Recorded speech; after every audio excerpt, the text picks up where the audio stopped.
કાઠિયાવાડમાં કોક દી પણ અમારી કાઠિયાવાડ આ દુહાનો દેશમાં અને વિદેશમાં દુનિયા આખી ગૌરવ લે છે. આપણને તો પેલું ગૌરવ થાય કે કાઠિયાવાડમાં કોક દી ભૂલો પડ. ભગવાન વાડ્યું તો ઘણી બધી છે, પણ કાઠિયાવાડમાં શું કામ ભગવાનને ભૂલા પડવાનું કીધું? આઈના માઢુડા એવા છે. આ ભગવાન હુરતનારાયણ સપનામાં આવીને કીધું તું આખો કાઠિયાવાડ જો કાંડાના બળે કરાવું માનજો. ડાડો હુરત ભેળો હાલ્યો છે અને એવી મહેમાનગતિ આ કરાવી છે કે એવા એવા દુકાળો પડ્યા, સપની આવ્યા, 34 કાળ દુકાળ પડ્યા. જ્યારે જ્યારે દુકાળ પડ્યા તેથી રોટલા હાટે માણાને રગવું પડતું હતું, પણ ભમોદરાના પાદરમાં ભોજ ખોમાણે લાપસીના આંથણ મેલેલા. આના દુહા આજ પણ સાક્ષી પૂરે છે.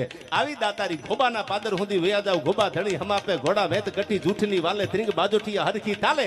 એ નીરપાવા બેટાને ન હાલે, એને હરણ હારો મોજમાં હાલે. દીકરાને નો આપે પેગડે પગ માંડવા, પણ એવી દાતારી કરી છે. એટલે કવિએ કીધું કોક દીક તો કાઠિયાવાડીમાં આવ્યું. ભગવાનને કીધું છો કોક દીક તો ભૂલો પડ, તને તારું હરખ ભૂલાવી દો એવી મહેમાન ગતિ આ કાઠિયાવાડ કરાવે. એટલે